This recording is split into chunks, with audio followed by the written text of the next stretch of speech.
talk about how communism was in Cuba, in China, and in Russia or USSR. State control economy. So in Cuba, the economy is controlled by the state.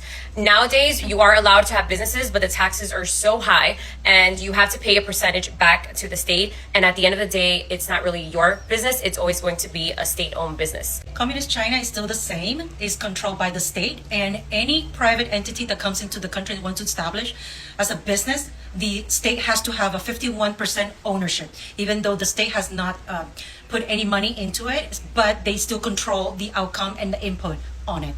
Yeah, so the government was controlling every business. I don't think people were allowed to have any businesses. Everything was government. People didn't have anything. They didn't own anything. So it was similar. Political opposition. So in Cuba, political opposition was not tolerated. So you cannot talk bad about the government. You cannot go out there and riot. You're not supposed to do that. People have sometimes done that and they end up in jail. How about in China? What is the political opposition? That doesn't exist in China. There's simply none. What happens if you do decide to... You mysteriously disappear.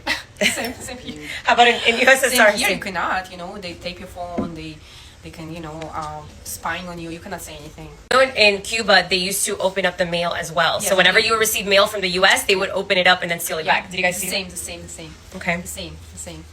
All right. How about surveillance? So in Cuba, we have something called CDR, which basically it's one person that is basically like a spy, like a snitch that tells the government whenever someone is doing something that seems a little shady or a little anti-communist. And that was the main thing for China as well. Okay.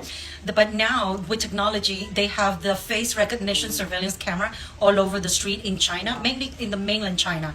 Not sure so much about Hong Kong yet, but that's what we're seeing. Right. And some people cover their faces sometimes because they don't want to be... Correct. Okay. Yeah.